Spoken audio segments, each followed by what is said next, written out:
What an eventful little Sunday. Let's go. So many things happening. Yes. Even for your Denver Nuggets, so many things happening. What is up, everybody? Welcome to the pregame show. Let's go. Presented by Miller Lite. It's early enough, boys. What time is it? Milk time. Grab yourself a Miller Lite. We're in the Toyota Lounge, driven by your Front Range Toyota stores. Toyota, the official vehicle of DNVR. Hop in the Toyota chat. Talk to your Denver Nuggets fans, your Broncos fans, your Avalanche fans. They're all playing right now or here very shortly. More importantly, there's a lot of news for the Nuggets. Aaron Gordon, Christian Braun are back, as is Michael Porter Jr. Hey. Oh, man. Nuggets got 3 starters back tonight. But Brennan Votes in the house. This is his Super Bowl. No. I agree with David Adelman. This was a good trade for everybody. I'm excited to watch. These guys hoop. We'll find out. Over here, we got Harrison Wind. I can't wait for today, man. I mean, this is like a Denver sports Armageddon, if you will. 3 teams That sounds playing. bad, man. Yeah. Don't call it Armageddon.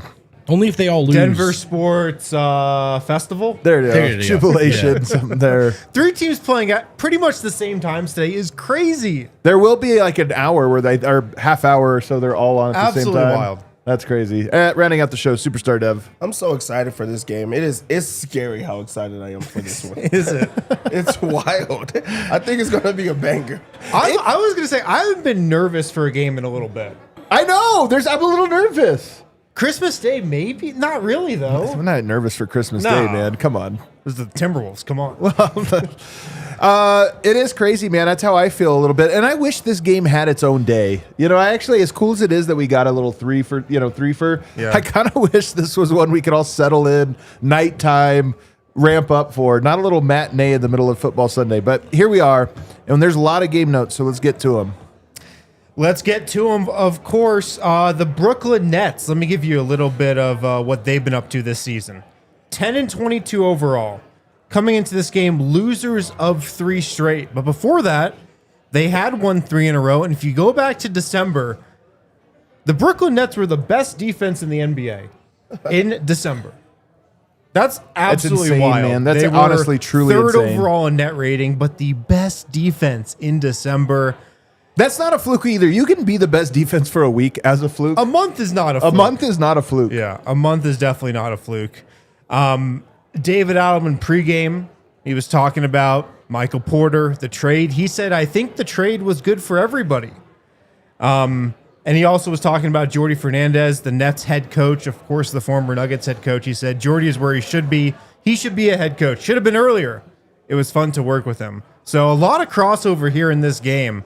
And with that, let's go to our common spirit injury report, because the biggest news of the game notes is in the injury report. Aaron Gordon and Christian Braun coming to this game questionable. They went through warmups. They are playing. It's kind of crazy. They both got healthy at the exact same time, same day. Yeah, interesting. It's a little weird. Interesting. But they are good to go. The other usuals are still out, though. Cam Johnson, Nikola Jokic, Big Val, and Jamal Murray was on the injury report with an ankle. He is playing. Also, Michael Porter, we'll talk about him a lot, but he's missed these last, I think, 3 games? He wasn't missing this With one. an Wayne. illness? Wasn't missing He's this good one. to go tonight, though. Or today. Rested and ramped up, ready Yep. for it, man. Do you think, Dev, that CB and AG, they're both coming back at the same time? You think they just like saw this game and were like, if I'm anywhere close, I'm available? I think that so many people looked at this calendar and just circled it.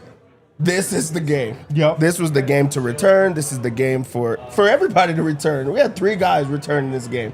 Yes, this is the one for them. I also look at this and think they have a back-to-back tomorrow. Tomorrow's game, I think, might get ugly because there's no way you bring guys back from 4 weeks off and then play them back-to-back nights on the road. This almost certainly feels like the play them tonight, rest them tomorrow. Probably not. They're going to be on a minutes restriction today, it looked like Katie Wingy said. That's so right. I would think that you're right, that at least those 2 guys, if not also Jamal, right? Maybe you just For rest sure. the next game. I'm excited. I'm glad they picked this one. Philly's old news. Give me Brooklyn. So let's go So to the true. starting Who lineup cares real about the Philly quick game? because the minute restriction note is interesting. Interesting starting lineup. I haven't seen this yet. Let's go. Jamal Murray, Peyton Watson, Spencer Jones, Deron Holmes starting again at center, and Christian Braun at shooting guard. So CB in the starting lineup. Aaron Gordon coming off the bench, though. So that is interesting. That's really interesting. I kind of like it, except for you wonder if there's going to be shooting because you have a bunch of guys who are questionable. I guess, look, I call them questionable. They've been shooting well all year. So why would I even say Spencer Jones and Peyton Watson are questionable when they Right. just all they do is hit threes? So if this lineup can This space, is a defensive lineup. if I mean, this just lineup- on the wings. If they can make threes, this lineup is very intriguing just from an athleticism and defense standpoint. Yeah. What I really like about this lineup, it appears that with the minutes restriction, it's just like a forced stagger. Like you don't want them to have those minutes. Say that it's 20 minutes each. Now you can just push them offset of each other where it's not Christian Braun and AG out at the same time. What do you think of this one? of AG coming off the bench. Well, and Spencer, P-Watt, CB, I mean, we almost never saw CB and P-Watt together in previous Yeah. years. Like, that was like you never played them together. Yeah. Now you play them together with Spencer Jones, who feels kind of like them. So in theory, there are a lot of guys the Nets could maybe choose not to guard as tightly and to kind of make life more difficult for Jamal. Look, you just mentioned it. Peyton is a guy that can hit an open three. So is Spencer. So is Deron Holmes. They might still, this top-ranked defense from December, choose to kind of do something similar to what Cleveland did, or maybe at least in the fourth quarter of like, if that's the group, I know those guys can hit threes. I'm still going to make them do it, right? Like we know that's part of the CB equation. So if it's CB and Peyton and Spencer, maybe that's how teams guard them. Maybe that's also how Denver wins this game, is wide open threes. But it'll be interesting to see how they guard that group. But also, most importantly, I think how they guard Christian Braun, just something we're going to be tracking from here until the end of the season, I'm sure. By the way, Deron Holmes starting again. Kinda Deron Holmes, we noteworthy. were so excited about him. Now he's just an afterthought in these game notes, you know? But starting, I mean, this is essentially his third real game Yeah. and second real start. But I'm so intrigued by the passing that he had. I'm curious if the Nuggets try to play a little bit of Jokic ball, not fully, through like he's Jokic, but he did read the court pretty well. I'm just so curious how they use him tonight.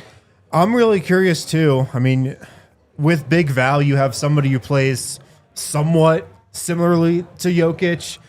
Deron, maybe there's more similarities than we think in just his passing and how he reads the game, and maybe you can run some similar stuff.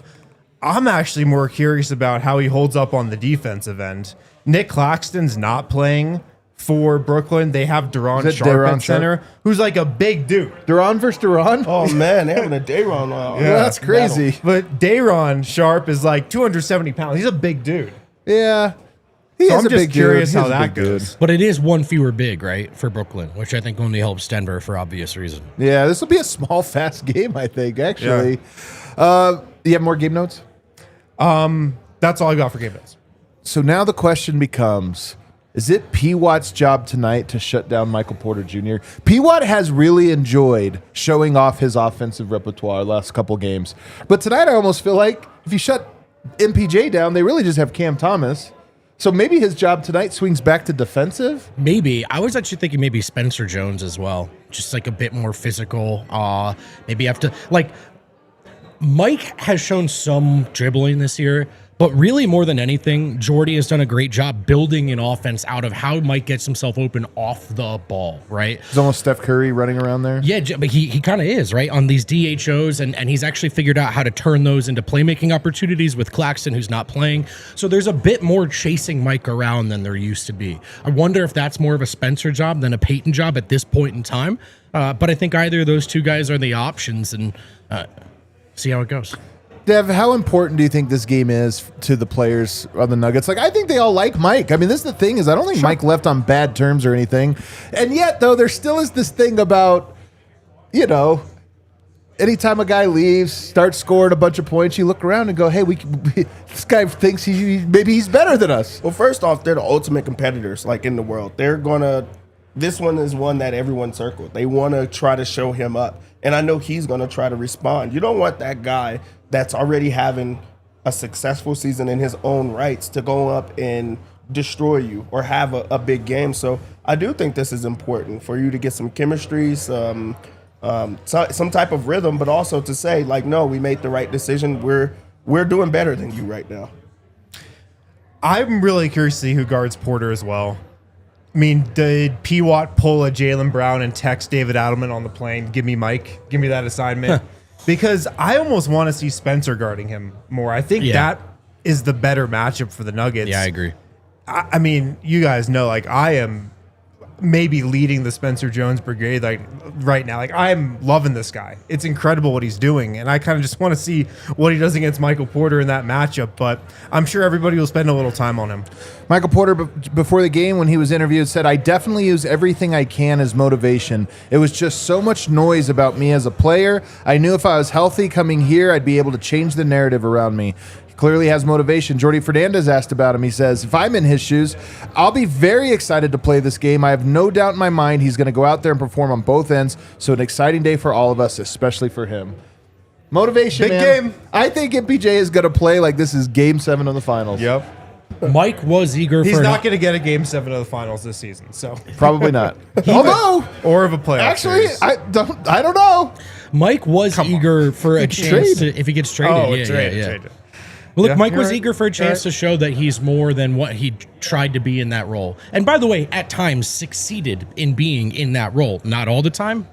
They did win a championship together, but he wanted to spread his wings. There's just no doubt about it. Mike believes that even given the injuries, he had more to offer. If it wasn't going to be in Denver, he's happy to be healthy and have a chance to do it in Brooklyn. So, of course, he's excited. Honestly, while I'm very, of course, and clearly hoping the Nuggets win this game, I'm excited. Like, Mike is a better player through this third of a season, almost half of a season he's played with, more opportunity and more chances to kind of learn as the guy. And he's just a different player. So I'm really excited to watch this. There's no doubt he wants to give these guys 30, and that's not animosity, right? I think that's just natural for a competitor and where he's at. There's a little bit of proving, though. I mean, as much as it might not be animosity, I do think there's a little bit of like, yes, I can do this. Yeah, you guys thought less of me, and now you're going to feel how wrong you were. Yeah. But before that, CB and AG are back, and I'm just curious what you guys think the impact is. We talked about the Nuggets have this month shorthanded. Really, they played 2 games super shorthanded. If you get AG, Should've won both. If you get AG and CB back, yeah, true, you went 1-1. If you get those guys back now and are somewhat complete, it really won't feel that bad. So, Harrison, what does CB and AG truly bring to this team? Should they feel not that shorthanded, even if Jokic and Cam are out? Yeah, I mean, I think by the time they get up to speed, you can say the Nuggets have weathered the storm a lot with these injuries. And I mean, I was thinking about this last night. David Adelman has just done an unbelievable job, I think, all things considered, just with the injuries, with the different lineups he's had to go to. It's been pretty cool to see him as a first-year coach in this spot. You just get more optionality. You just get more lineups you can go to. I mean, we forget Christian Braun, how much of a menace he is in transition. The Nuggets haven't been nearly as good in transition and on the break this year. Yeah. Big reason why is he hasn't been playing. So just the aggressiveness he can give you, what he can add to the offense, just how he can change up the feel of a game with a fast break dunk or like a cut down the lane and a nice finish. I think people have kind of forgotten a little bit about what Christian Braun does. No doubt. Obviously, Peyton Watson's played well. He's filled in great. He's still going to play well, I think. But I think people are sleeping now on the player Christian Braun was last year, how damn good he was, how unbelievably efficient he was. And he had a slower start to the season, but I'm just excited, especially for him to come back and just give the Nuggets offense a different dynamic. Yeah, I mean, offensively, it's an addition. Of course, you have 2 of your best players returning back from not being there, but also defensively is like important. He talked about it. There's the transition baskets. I think that you have an ability to not double team Jamal Murray every single time that he touches it because you have 2 people you have to respect. But this is the Nuggets, 2 best defenders, with Peyton Watson right there as well. So I think there's going to be more of a, like, we can't score with every single team, but now we have our defensive guys. They're going to be bigger. They're going to be able to rebound a little bit more with Aaron Gordon at the power forward spot. So, like, this is important for the Nuggets, and you don't look at the roster and just say, let's check that off as a loss. Yeah. Like, they have a chance every single game now. So this is big. For me, I think, Vote, the biggest thing about this, they're great players. I'm not trying to diminish them. The greatest thing is that I actually think the rotation now is almost all real guys again. I don't know if Deron Holmes is a real guy. He's only played 2 games. So maybe he is, maybe he isn't. But I'm going to guess no. Bruce Brown's been struggling a little bit. But that starting lineup you have, now you talk about a bench of Aaron Gordon, Tim Hardaway Jr., Bruce Brown, Jalen Pickett, before you get to the Najee Strother part. I'm like, yeah, that's probably 7 real guys, 2 bubble maybe guys. We're back to having a lineup that makes a lot more sense as opposed to, oh my God, where do they go from here? Right, and fewer holes to plug in the starting lineup, so you're less strained, you're less spread thin already off that bench, and maybe some guys can kind of scale down a little bit more to the role that they were expected to be in. I mean, they're closer to deep again. They're still without their best player, which has mattered throughout his entire tenure, whether they're healthy or not, but the way Cleveland guarded them down in the second half, was a harsh reminder of just how difficult life was going to be if it was just Jamal. This is more than just Jamal. It's not Jokic. It makes a huge difference. And I think you have a rotation kind of full of guys who, at the very least, know where to be and when and what's expected of them. And so it's not guys like Julian who are trying to get healthy and try to reintegrate himself into a makeshift offense at the same time. Maybe Julian plays, maybe he doesn't, but it's more guys who know what their jobs are and know what this offense is supposed to be. I'm curious to see how they look too. I mean, it's one thing to be back. It's another thing to show that you look healthy and fully, ready. Well, I'm also really curious to see how the Nuggets deploy Aaron Gordon. Backup center, apparently. Backup center tonight? I would think you don't really want to play him at center coming back from these injuries, but they don't have anybody else to play there. And neither does Brooklyn. I do think this would be a bigger question if it was Andre Drummond tomorrow night. True. But if it's tonight, it's like, who is it? True. And just what does he look like? Because I'm almost more concerned about AG coming back from this than Christian Braun. Christian's young. Well, it also seems like the Nuggets think that by not putting him in the starting lineup. Like, it probably dictates where they are. Yeah, I would love to know the exact thinking from David Adelman there. But Christian Braun, younger, ankle sprain. Yeah, it was a really bad one.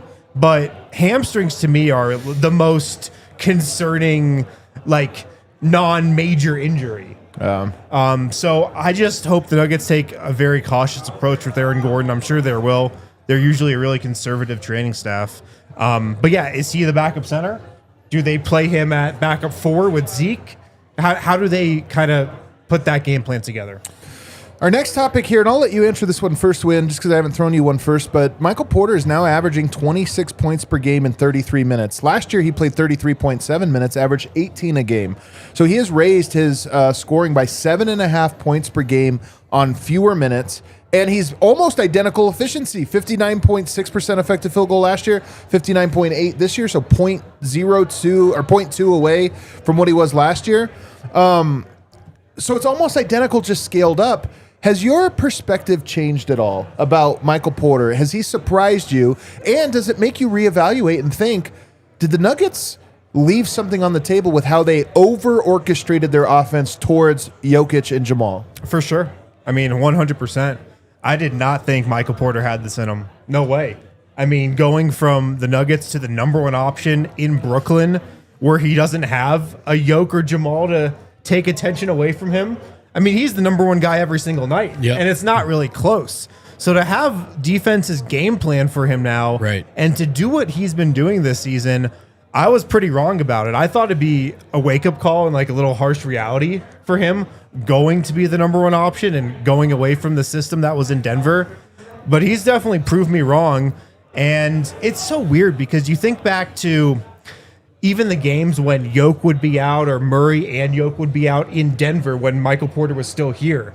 And we were all thinking before those games, okay, this is the moment for Mike. This is the Mike game.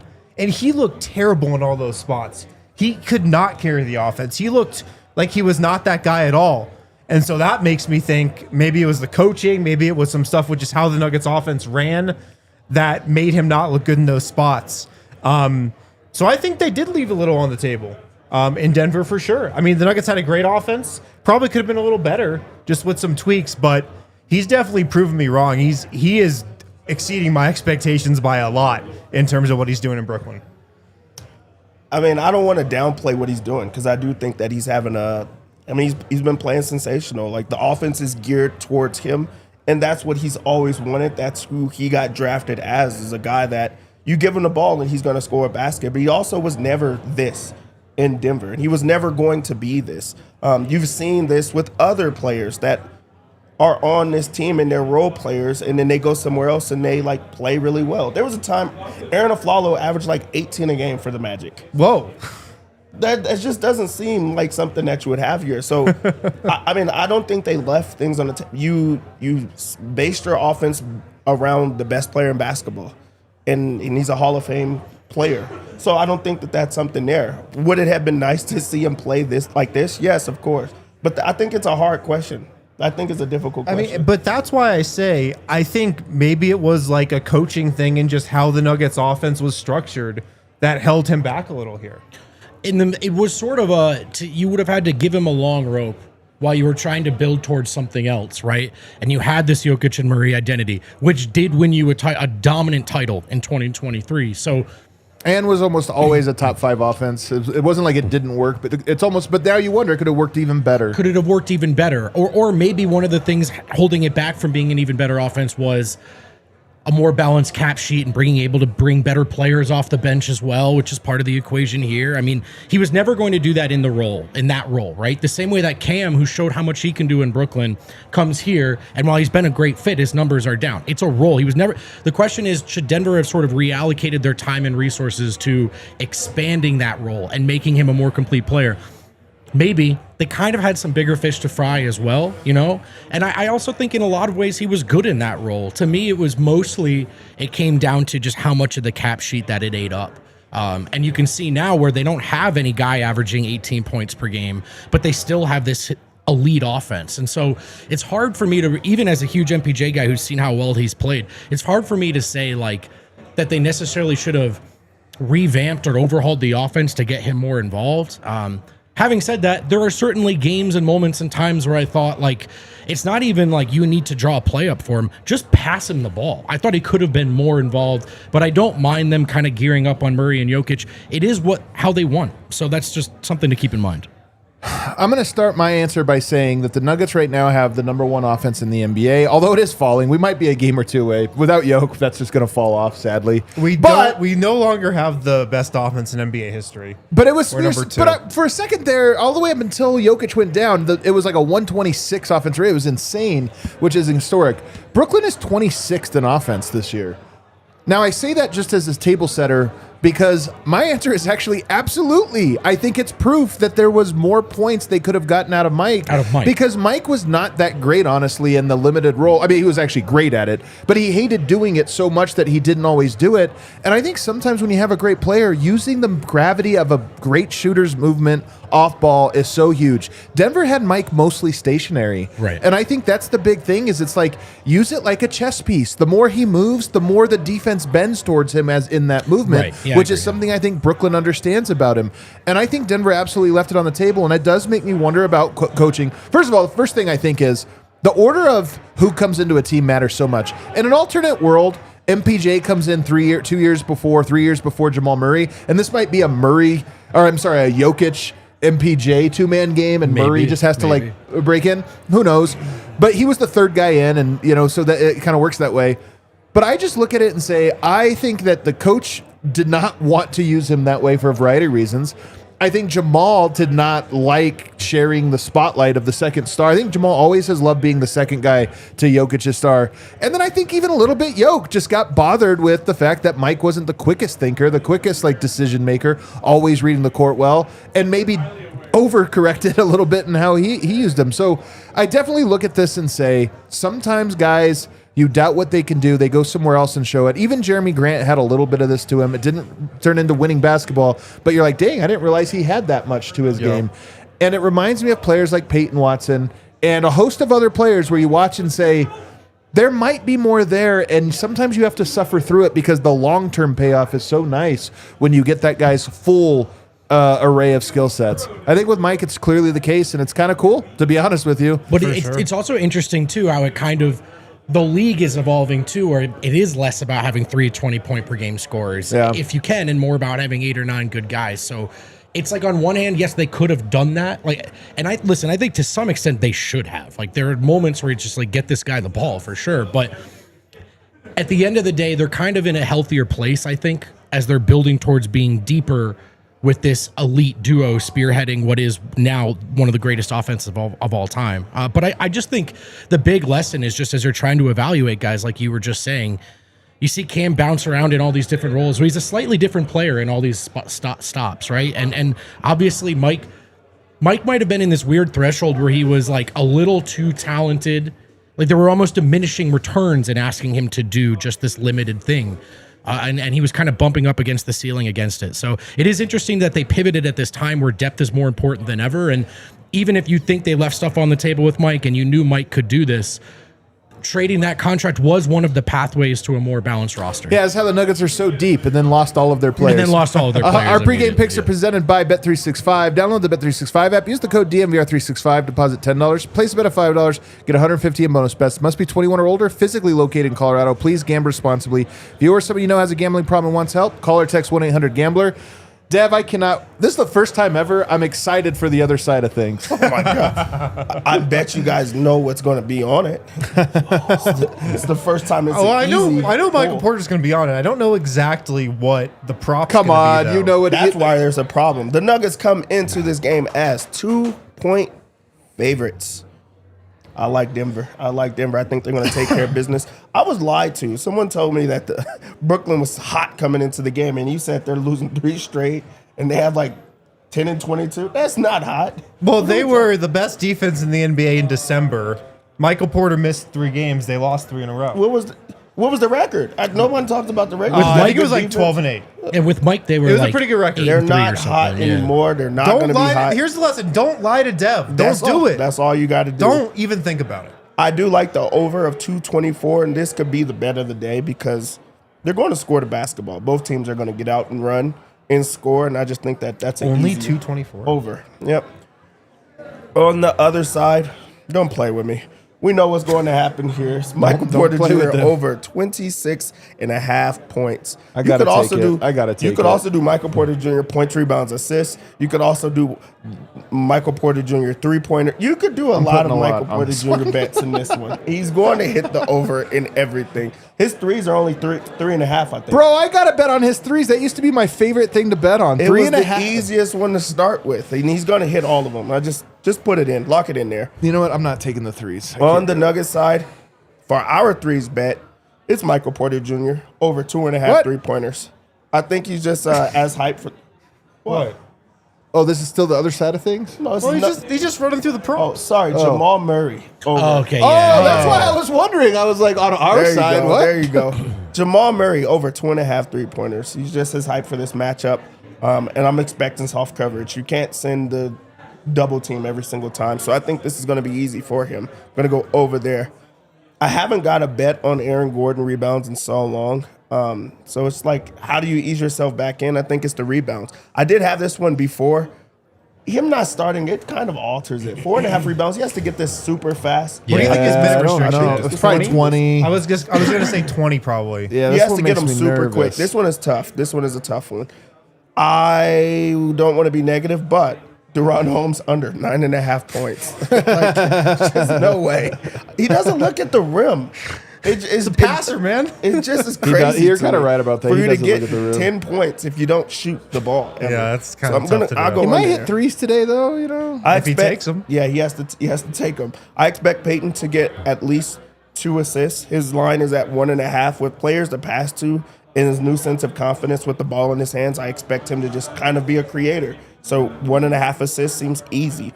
Christian returns, and we don't know what to expect from him. But what I think he'll do is a bit of it all. Score, finish, and transition, help on the rebounds. His points, rebounds, and assists is 17.5, and I believe that's too low, so let's go over. And for our lock, very easy lock, Michael Porter Jr. over 25 points.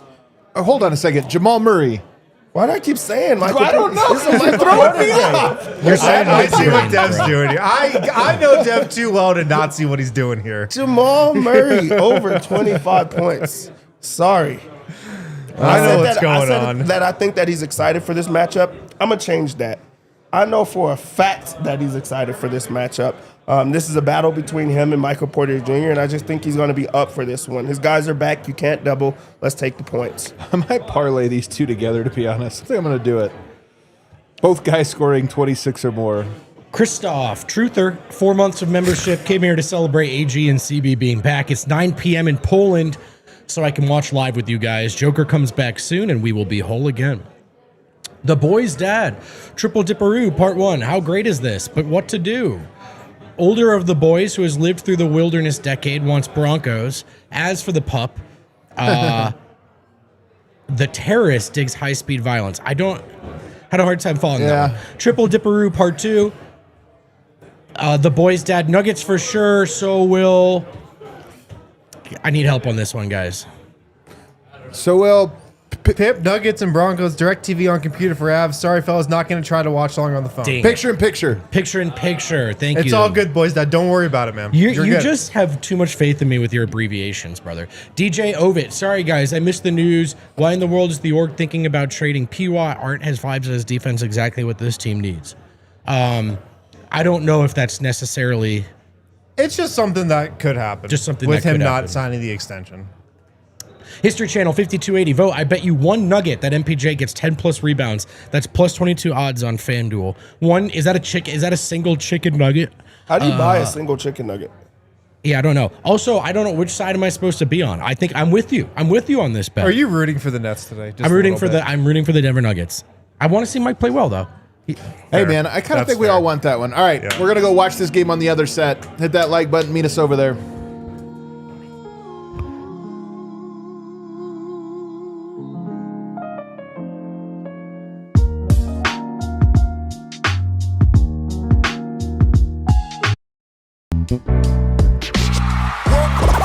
all silly like the mayor.